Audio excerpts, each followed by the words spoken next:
Everyone says The Simpsons invented the modern cartoon sitcom, and they're right. But Family Guy rewired the joke machine, broke TV's cutaway barrier, and survived cancellation. Twice. So which series actually defines the genre today? The Patient Architect of Springfield or Quahog's Ruthless Laugh Engine? We're not doing nostalgia, we're doing craft. We're grading Family Guy and The Simpsons across 7 rounds. Story engine, joke mechanics and timing, characters and relationships, visual language and pacing, music, sound identity. Dr. Zayas, Dr. Zayas. What's wrong with me? Satire and risk, and cultural impact and longevity. Round 1. Story engine. The Simpsons runs the relatable family sitcom engine. A tiny Springfield problem, missed recital, bad boss, broken promise, balloons into a theme-level choice that reveals what this family values when no one's watching. It flexes into noir riffs, horror anthologies, and movie pastiches, yet always returns to the kitchen table. Homer's appetites crash into Marge's patience, Lisa's ideals check Bart's swagger, and a 3-beat ending lands like a sigh of recognition. The architecture is sturdy enough that you can point to where the A and B plots braid, even when the show goes big. We still end up at home. Family Guy's premise, escalation, absurd left turn, supercharged by cutaways that behave like sketch comedy grenades. Quahog's continuity stretches to make room for the funniest detour. Detours are the destination. There is a sitcom spine, Peter's job, Lois's sanity, Meg's resilience, Chris's weirdo charm, Stewie and Brian's buddy movies. But the engine invites the episode to become a highway of exits. You aren't just following story. You're surfing punchlines, letting the edit toss you wherever the laugh lives. Remember, Marge versus the monorail, a town-scale temptation that still ends on a family beat? Or Lisa's substitute, a classroom crush reframed as mentorship and loss. Small to big to personal. Family Guy's counterpunch is a Stewie/Brian odyssey, 2 characters locked together so a torrent of jokes can pour through. When it clicks, the structure hums, and the emotional turn surprises because you didn't expect it. Round 1 winner, The Simpsons. Round 2, joke mechanics and timing. Family Guy is a jokes-per-minute machine. Smash cuts, runner bits that loop until they become funny, unfunny, then funny again, and musical parodies that function as precision-guided punchlines. The editing is the humor. A cutaway drills down to the essence of a gag in 4 seconds, survives out of context, and begs to be clipped. Even the misses serve a purpose. They reset the rhythm, so the next hit lands harder.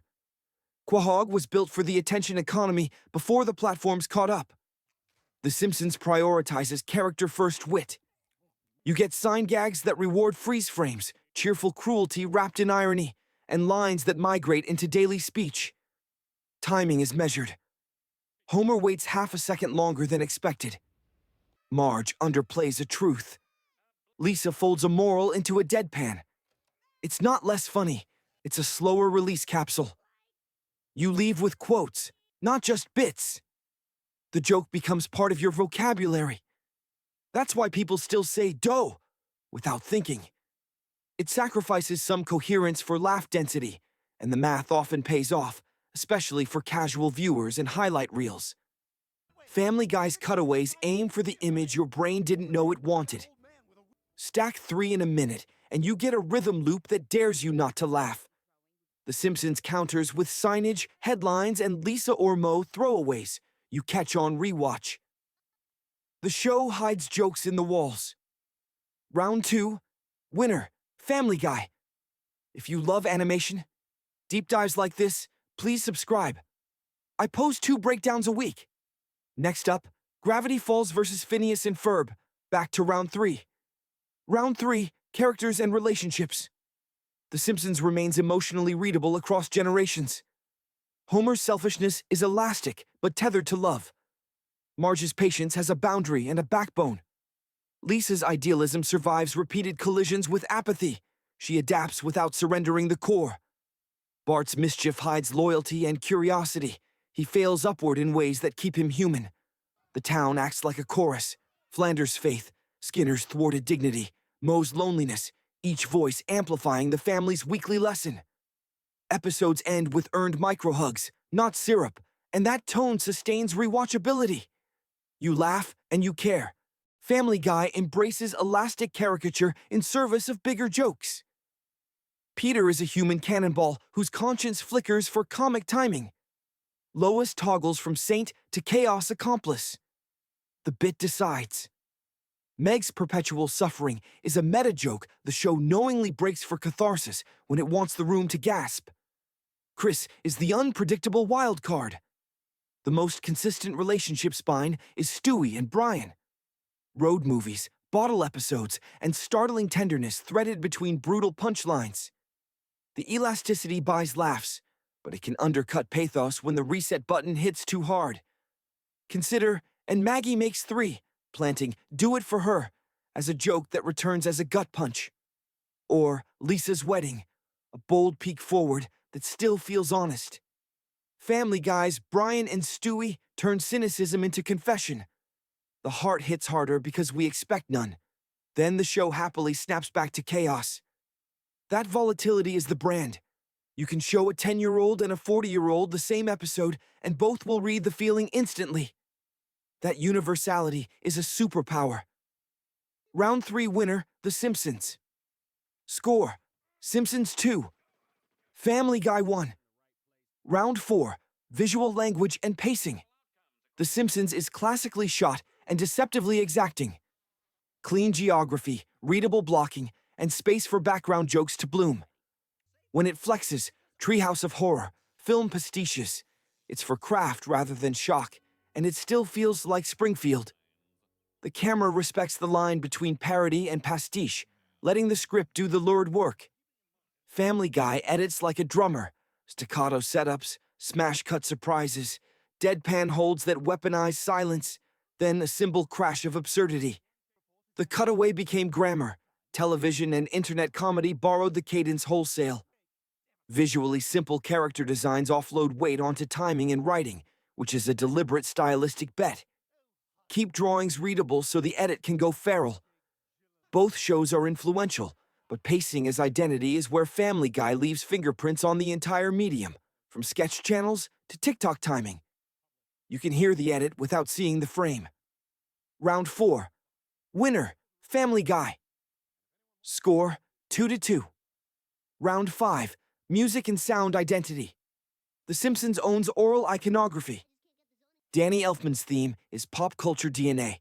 The scoring language could pivot from Broadway to spaghetti western in a queue and still sound like home. A single sting conjures the world: barstool, sax riff, couch. Even the silence between notes feels like Springfield. It's an audio place as much as a visual one. Hear the couch gag handoff to the theme, or a Lisa sax riff foreshadowing a mood, tiny cues that make revisits feel new each time. Family Guy flexes big band bravado and parody range. Full show tune send-ups, licensed sound-alike pastiches, and original numbers that stand alone as comedy artifacts. Songs are bits, bits are events, and events are shareable objects. The show understands the dopamine hit of a music cue that is also a punchline. It builds replay value into the earworm. It's a different kind of identity. Not a single theme everyone can hum, but a playlist of spectacles. Round 5 winner, The Simpsons. Score: Simpsons 3, Family Guy 2. Round 6, Satire and Risk. Here's where we recalibrate. The Simpsons excels at observational satire, media, politics, religion, corporate America, filtered through character truth. It's gentle mean, pointed enough to sting, warm enough to rewatch in 10 years without cringing. That durability is a superpower, and it's why classic seasons age like film school. Family Guy operates on risk velocity. It charges taboo, detonates it, mocks itself for detonating it, then detonates the mockery. When it lands, you feel the jolt, a meta-layered joke that skewers hypocrisy or exposes a cultural nerve. When it whiffs, it ages loudly. But the show's topical speed, moving from headline to howl in a week, makes its satire feel alive in the moment. It also pioneered mainstream TV's appetite for self-cannibalizing media jokes, a style now endemic to clip platforms. Consistency versus immediacy is the trade. Tonight, we award the round to Family Guy for topical sharpness and edge, the willingness to risk a miss in pursuit of a bigger hit, and the way that appetite shaped modern TV and internet comedy. Round 6 winner, Family Guy. Score after 6 rounds, 3-3. Tied heading into the final. Round 7, cultural impact and longevity. This is the tiebreaker. The Simpsons is the foundational text of American animated sitcoms. It normalized primetime adult animation, trained writers on the gospel of setup, character truth, irony, and gifted the world a dictionary of lines and screen caps for every human mood.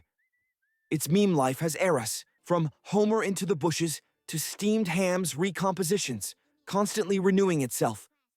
Kids meet it as a cartoon. Adults rediscover it as a cultural archive. Entire comedy rooms still use Season 2 through 8 as a syllabus. The show is home. Family Guy is the era shifter that bridged network TV to the clip economy. It proved DVD sales and fan mobilization could resurrect a show, then returned with a timing style engineered for YouTube and TikTok before those names existed. Its peaks are cultural earthquakes. Its musical numbers and cutaways are built for infinite reposting. A huge cohort learned television jokes from Quahog and carried that grammar into internet-native comedy. If The Simpsons is the house, Family Guy is the wiring that makes modern meme timing hum. 2 tests decided: portability and homeness. Portability: Family Guy's grammar, smash cuts, and meta numbers gets borrowed by creators who don't even watch the show.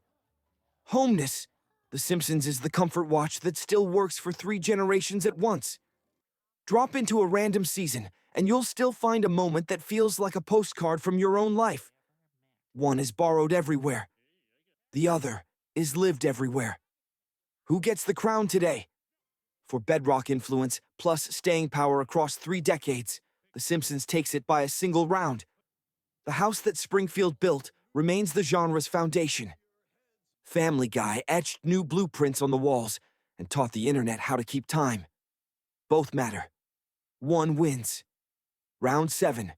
Winner, The Simpsons. Scorecard and final verdict.